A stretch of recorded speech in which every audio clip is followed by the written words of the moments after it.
Chisanyi's shabby landscape of rust is dotted with a cluster of slums in Kampala, a place of abode for refugees largely of the Somali ethnicity.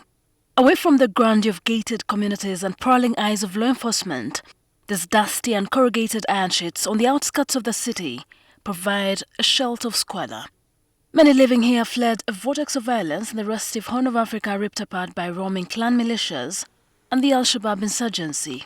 But beneath the radar is a prostitution cartel run by a complex web of police officers, refugee officials, and pimps within the refugee community who engage in the dark arts of manipulation. With poverty enveloping these shanties, many young girls are being ensnared into prostitution as they're sold to the highest bidder. The Daily Monitor's Frederick Musisi, NTV cameraman Abubakar Zirabamzade and I set out to investigate some of these allegations, amongst which is a scheme to lure these girls into sexual acts in exchange for a legal document from either the police at Old Kampala, the refugee desk at the office of the Prime Minister, or sometimes UNHCR officials. When this 24-year-old girl, who I'll give a pseudonym of Anita for fear of reprimand from her offenders, came to Uganda over 5 years ago, her hope was to be resettled into another country. However, after several months of trying to obtain an asylum seeker's identification certificate from the office of the Prime Minister Refugee Verification Desk, her application process stalled. An official in the office of the Prime Minister's Refugee Desk then told her that, quote, she needed to do more if she was to have her paperwork quickly processed. He said he needs money, but I told him I didn't have the money he wanted. Then he said if it's not money, I am going to show you what we can do. He said if you don't have the money, you should sleep with me so that I help you process your papers until the end. How did you know or confirm that he works for the OPM? I know he was working for the OPM because he was always at the registration desk. I could go there every day and he was always there. So he actually had an office or used to sit at the registration desk? Yes, he used to sit there and was like, I am following your things. Anita was impregnated, and that was the last time she heard from the official. After that, when I called him and told him that I am pregnant, he said okay, but he switched off his phone after that. Even when I would go and see him, he was not there. Now I even fear to go to those offices because they might cancel my papers. Even most people are doing the same. Most of the people, when they go there, they ask for money, and if you don't have the money, then they tell you to use other means like sleeping with them. So they give you two options, either to pay money or sleep with them? Yes. Have you ever known or established whether he still works there? I have that fear because I want to be secure with my family. You know, following up these things can be a problem. Because when they see you talking, I fear that my security may be a problem. Were you dating this person? Was there an understanding between you and him that, you can be girlfriend or boyfriend? I was not dating him. We didn't have any relationship. There was nothing. He told me that if I don't have money for the document, I can pay with my body. Anita's narration mirrors the murky world of sex exploitation and manipulation at the registration desk, both at the office of the Prime Minister and Old Kampala Police Station. These officers profile and process documents for urban refugees in Kampala. But to understand this complex sex den, one must first understand the refugee registration exercise. Refugees who come into Kampala go through 3 stages before they are fully registered as refugees or resettled into a third country. Upon arrival, the new entrant goes to the Crime Intelligence Office that handles refugees at Old Kampala Police Station. Here, the Refugee Protection Desk profiles the refugees and gives a card and a date for further registration. They then, at a scheduled appointment, report to the office of the Prime Minister Verification Site Center in Old Kampala. Here, they are issued a renewable 3-month temporary asylum seeker attestation before the Refugee Eligibility Committee makes a decision either grant you a refugee status or not. The refugee then schedules to meet with the UNHCR team for resettlement. And yet, at every stage, there is a broker ready to lure the unsuspecting refugees into the dark world of sex trafficking. The Minister of State for Preparedness, Musa Etreru, and a source we will call Peter corroborate Anita's account. Peter has agreed to lift the lead of this prostitution ring. His interview has been voiced over for fear of reprimand and possible deportation. The sexual exploitation starts right from the police in Old Kampala, where they have to be registered. When they arrive, they go to the refugee police desk located at Old Kampala. It is very difficult to get the permit to be registered, especially if you're a girl from Rwanda, Burundi, and Congo. To get this document, they ask you to sleep with that officer, with that police officer who's receiving you. If you don't sleep with the police officer, you don't get the temporary asylum seeker ID, which means that many who refuse to sleep with them are arrested because they don't have the document that permits you to be in the country as a refugee. That one I'm not aware, more so at Old Kampala. Issues of sex abuse and the trafficking of refugees, that's a new information I'm getting. The whistleblower has indicated to us, yes, that there seems to be, for example, in the borders, there seems to be a deliberate effort by some criminal elements within our system to isolate young girls and purport to want to help them, and in doing that they sell them to, sell in quotes, them to men who take them as their wives. Some of these officers are cogs of a closely knit cartel working with brokers to sell these girls into prostitution. Most of these cartels are operated by refugees who have been in the country for at least 5 years at the behest of their puppet masters. They help find the girls and act as a fulcrum for language barrier with the prostitution clientele. Even in town here, there seems to, it was reported particularly for urban refugees, that there is also that some elements of the police sometimes surround these girls and in the name of claiming that they may not be having proper identification, they may not have been properly received as asylum seekers, and when they do that, then they communicate to some, again, the unscrupulous officers, and that we have this kind of girls, and then they give them out. These brokers are usually from the same country as the refugees. They always try to convince the new entrants that they can help them get documents from police and the OPM, and most times the girls are desperate, so they simply give in. After discussing about how to sleep with the officials, the brokers give the girl the policeman's number and tells her to meet the policeman somewhere in some of the hotels or lodges in Kampala. The big and rich officials usually use Sheraton and another hotel in Nakulabye and Lubaga and Muyenga. Those who are unable to pay for the asylum seekers' document must part with some money. A committee at the UNHCR then determines, basing on the available documents, whether the refugee can be allocated to the third country, especially in the Middle East or Europe. All of them are human beings and the ones responsible for taking you inside the country.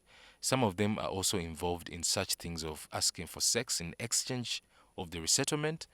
If you resist, you lose the resettlement. Whereas the UNHCR country representative, Bonwell Kantande, says there's a possibility of a sex exploitation racket. He reveals that he's unaware of any UNHCR staff involvement. We are aware of allegations. I have not heard about papers being given to refugees by our officers. I would be very happy to get the details of the report so that I can, as I said, this is a serious issue, and if we have a zero tolerance policy. We've been told of 2 notorious brokers, one identified as Innocent, who works as a volunteer at Old Kampala, and another Bagaze, both allegedly working as brokers for officials at OPM and the police manning the refugee desk in Old Kampala. We staged a sting where we're able to negotiate for the girls to be able to establish the veracity of these allegations. The broker asked the buyer to name the country and age of the type of girl he wants. We've been told that Ethiopians and Eritreans are more expensive because of their good looks and skin color. For each girl, the buyer pays the broker between 80,000 to 100,000 shillings.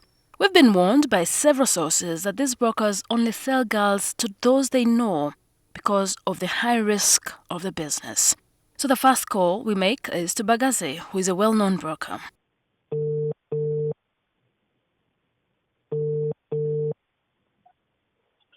Hello? Yes, Mr. Bagaza. Hmm. How are you, my brother? I'm okay. Yes, you told me to call. You said you'd call back in 15 minutes. You didn't call me back. This is the... Yeah, I'm still busy a bit. So when can I expect something from you? Let me first finish what I'm doing, then Like what time? I'm bad low.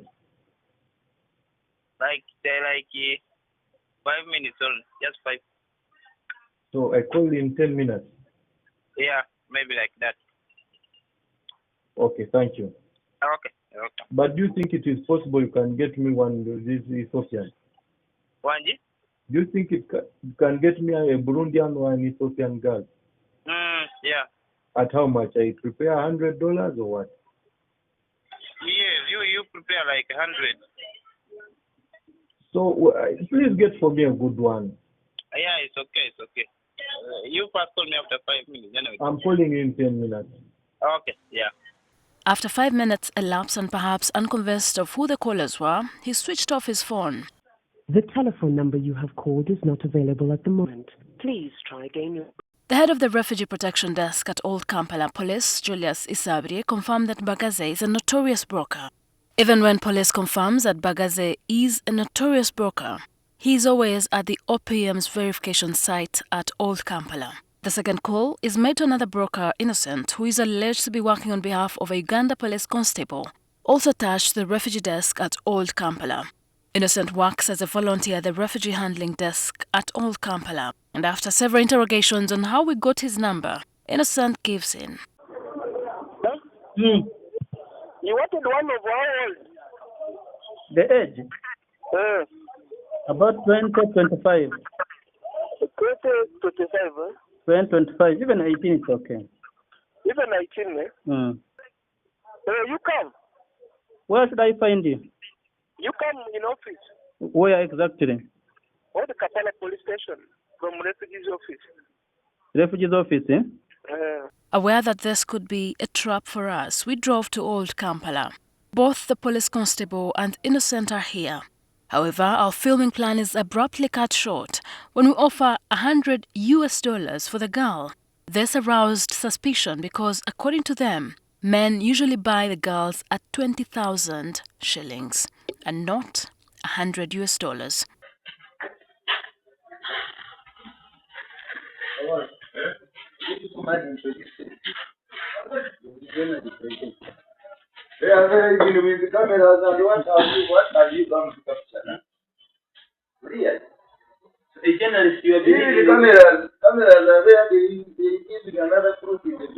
Innocent, who feared he could be exposed, claimed that he accepted to offer the girl for sale because he was targeting criminals.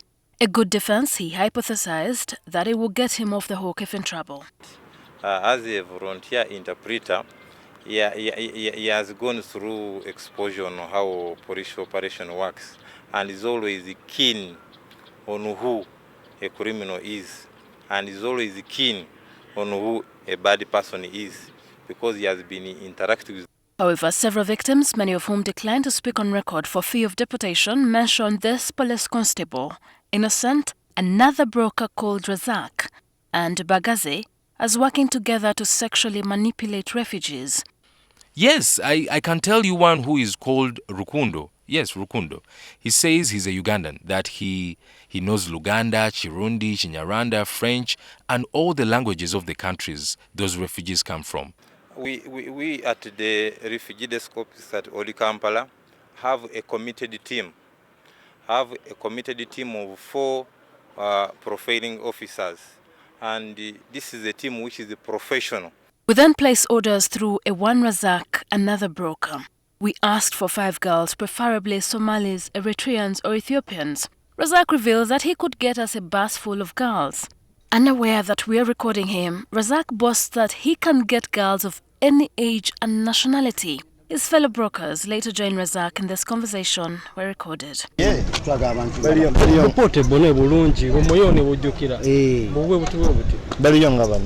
kati onto onangambe batano yenga bana banji ku kyalo nze nalagiranga ke taxi billing abagula club empya n'enjijju kyange ntulumba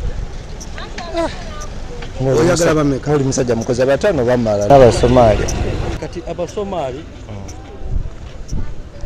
nso sekunde kulimu shotana bibiri kati waliwo akakongo kalungi kati yaddagenda okuleta Abasomali ali awo muvubuka nendabye mmotoka tumuge endaleja waliwo endaleja anti ono abandi badde asooka n'alabako sokolete bano lwaki ofunye obukongo tolinayo obulala tuyanga obwo bona gye bali bakyali kati beera wano nze ngenda nkuba essimu musoke mutule munda malirize nina myaka ng'emeka okwemeka buto nga omanyi kati nga obuumera simayizi zino mazima ogenda kolabe ogenda kutunula beze nkimanyi ogenda nga mwena muyingire tegenda kusobola kulondamu yadde nkwesige kale kankulinde naye kyalibadde kirungi ne tugenda ffenna n'ensongako obuba gye buli katuyite Abasomali nya piki omu baliba kati baba bawezi batano ababiri bo bata bali nya piki gena bawala no nze nsobola osigala mu n'abawala wale wangi bapa ndio moyoni unaitwa Rashid Abenda. Rashid yuko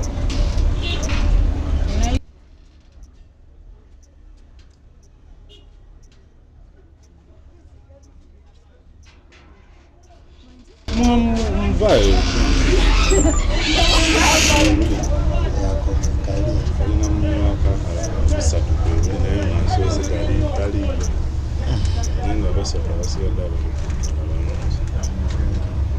ese kakali akantu kano oyinza oba okamazeemu ebbanga ffe tubeerawo abatategeeranga wanono newewa baasi bagamba ono zijja kulaba ono gotuka ono naffe twali twagala naye emmotoka kitwadde tubaze titugenda kujja waliwo omunanga abadde mabegako nga mugambi ajje agire okusimu nga mulagirira nenga ebyensasula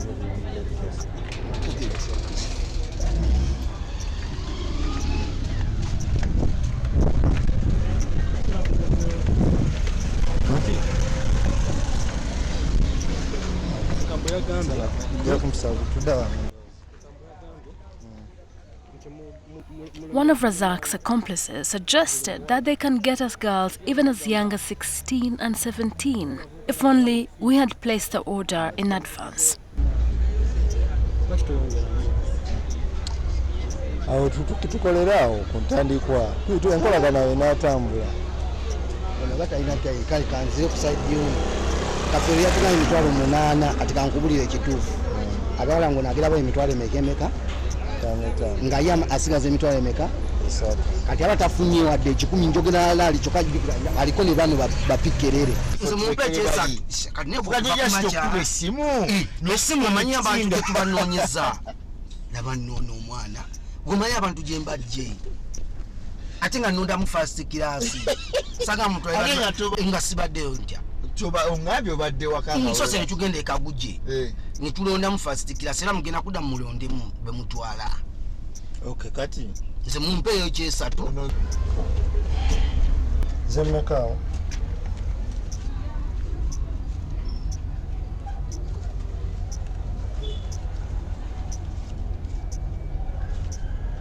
enakusotingirawo azina zonna nezaabo oba nsobola obatemerera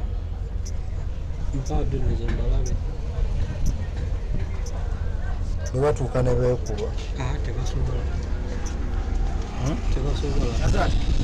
oli mugjeemu nsi meka oli mugjeemu bana bafeeyo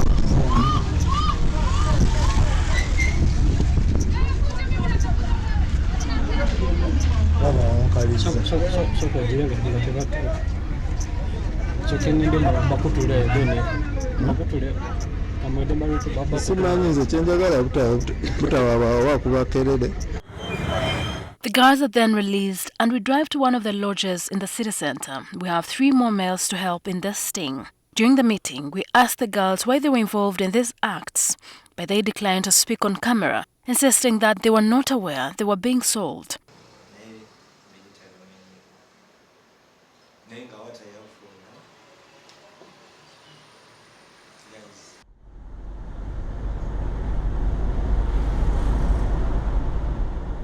Like Razak, the brokers group these young girls and have designated dormitories in Chisenyi, Mengo and Rubaga, where they're huddled for purchase.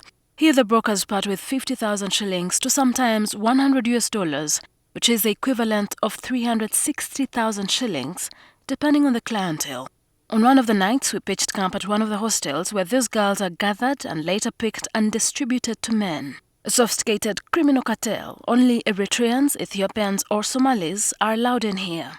There's a night watchman who closely monitors as young girls are dropped off and taken away. As our sources confirmed, these are always hooked to rich men within the city. From Razak's revelation, these girls are even sold to nightclubs for money. It's exactly 4:25 a.m. and for the last 3 weeks, we've been trying to get into the dark and dirty world of sex trafficking amongst urban refugees in Kampala.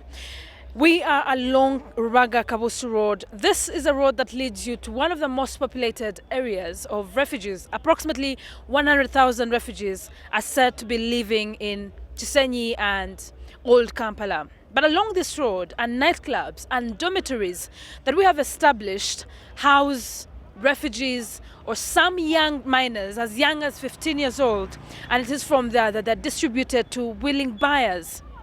We visited some of the nightclubs in their communities to verify these allegations. Whereas we could not accurately identify the nationality of these strippers, our sources say many of them are refugees who are huddled in dormitories and distributed to these clubs to entertain revelers.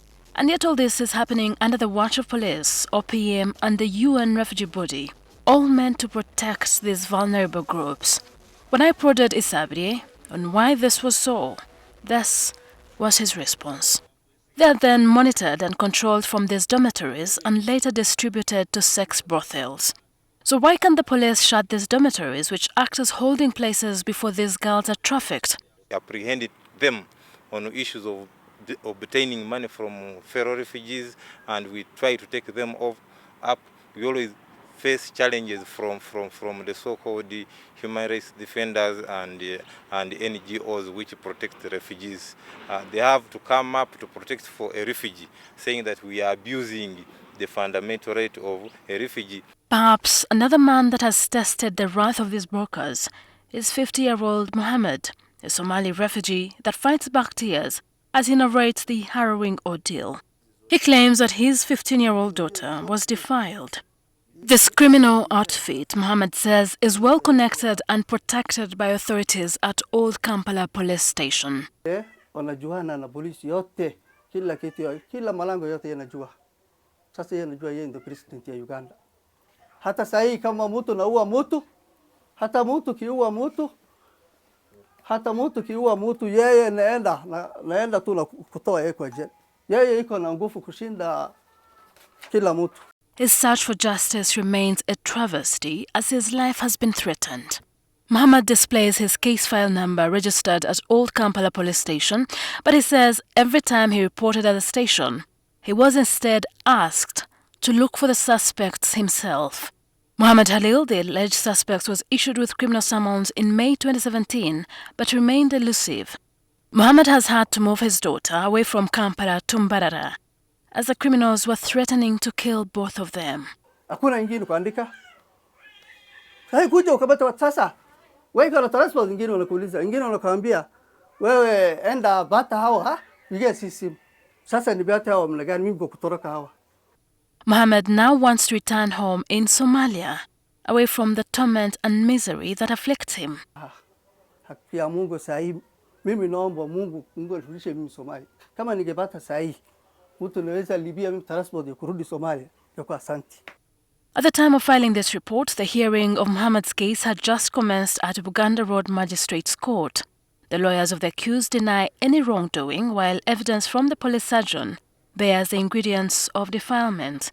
In his submission before the court, the police officer that handled the case narrated the condition in which he found Mohammed's 15-year-old girl after the alleged defilement. So, when I heard that she was arrested, it was my interest to get her and interview her as per the case that is reported to me. Why was she arrested? She was found at Traffic Hotel, and she was taking smoking cigarettes, taking the bangi, marunji, and she was also, at that time, was bleeding badly. So when the police felt concerned and arrested her to find out what had happened to her, my interest was, she was a victim of the case I was investigating, that is a defilement case. This fresh sex trafficking scandal comes on the heels of an indictment of opium officials following claims of fraud and mismanagement of refugee funds premised on falsifying figures and refugee numbers. On 26 January 2018, the UN country coordinator Rosa Malango wrote to the office of the Prime Minister demanding an investigation into these allegations.